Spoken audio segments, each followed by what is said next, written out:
The afternoon sun filtered through the windows of Mason's bakery, casting long shadows across the worn wooden floors. Sarah Chin stood at the counter, her newborn daughter Emma nestled against her chest in a faded baby sling. Her hands trembled slightly as she counted the coins in her palm for the third time. $1.17. That was everything she had left. Behind the counter stood David Morgan, a man in his early 30s, wearing a denim shirt with the sleeves rolled up to his elbows. He owned the bakery now, though most people in town still called it by his late father's name. David watched the young mother counter change, and something in his chest tightened.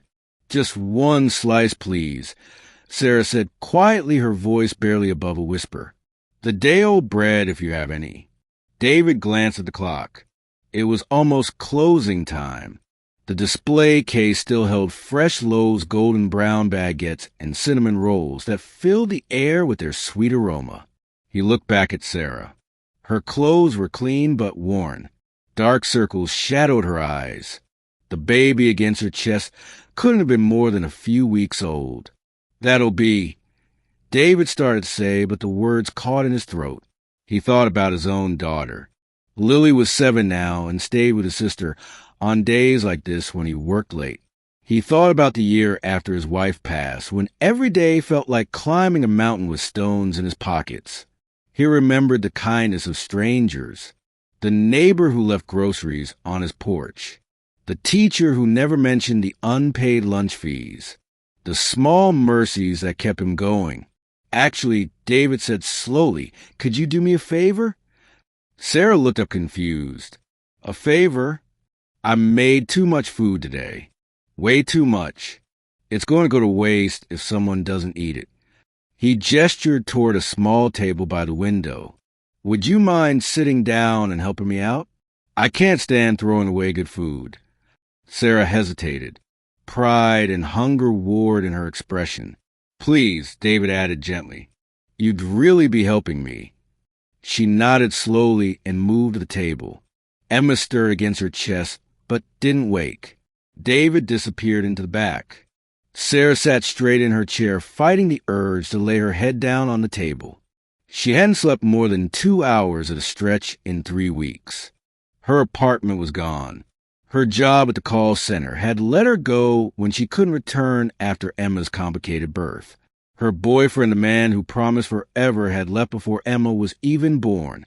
Now she was staying in a shelter, trying to figure out how to build a life from nothing. When David returned, he carried a tray loaded with food. Fresh bread, still warm. Butter in small ceramic dishes. A bowl of vegetable soup that steamed in the afternoon light. Sliced turkey and cheese. A glass of cold milk. And tucked to the side a cinnamon roll. "This is too much," Sarah protested, her eyes suddenly bright with tears. "It's Thursday," David said as if that explained everything. "Thursday is soup day. Can't sell day-old soup tomorrow." He set the tray down and moved to leave, but Sarah spoke quietly. "Why are you doing this?" David pulled out the chair across from her and sat down.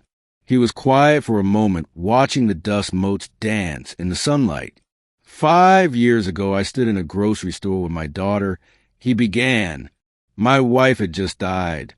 I was trying to hold everything together, but I was falling apart. I got to the register, and my card was declined. I'd forgotten to transfer money from savings. My daughter wanted the little pack of cookies in the cart. She'd been so good all day. I was about to put everything back when the woman behind me in line paid for our groceries. Just like that. Didn't know us. Didn't want anything in return. He looked at Sarah directly.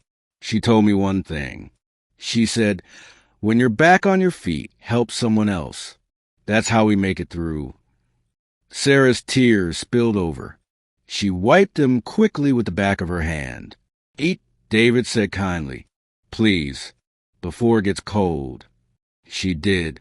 She tried to eat slowly with dignity, but the hunger was too deep. David pretended not to notice. He got up and busied himself wiping down the counter, organizing the display case, preparing to close for the day. When Sarah finished, she nursed Emma, who had woken fussing softly. David brought her a glass of water, without being asked. I had a job, Sarah said suddenly, as if she needed him to know she hadn't always been this way. I was doing okay. Then Emma came early. There were complications.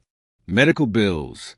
I couldn't go back to work fast enough, and they replaced me. My apartment was month to month. Everything just fell apart so fast. It happens, David said, faster than people think.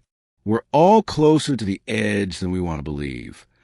I'm at the shelter on 5th Street. Sarah continued. They're good there, but I can only stay 30 more days.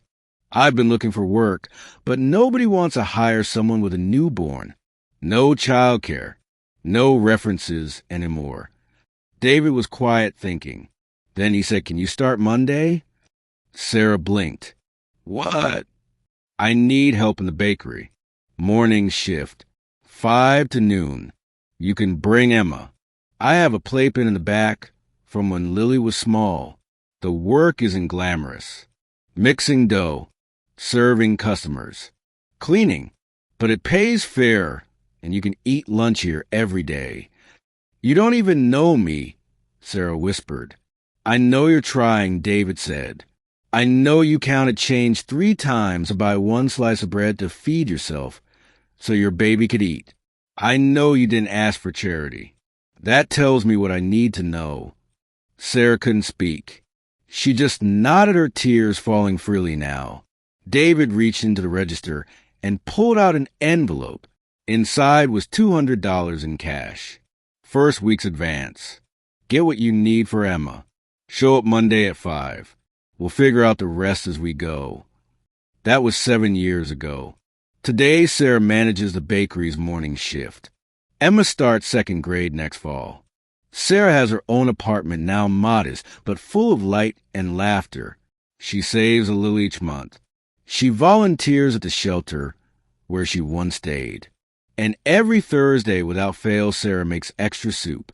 She watches for the ones who count their change carefully, the ones whose eyes hold that particular kind of tired. And she says the same thing David once said to her. It's Thursday. Soup day. Sit down. Eat first. We'll figure out the rest. Because that's how we make it through. One act of kindness at a time.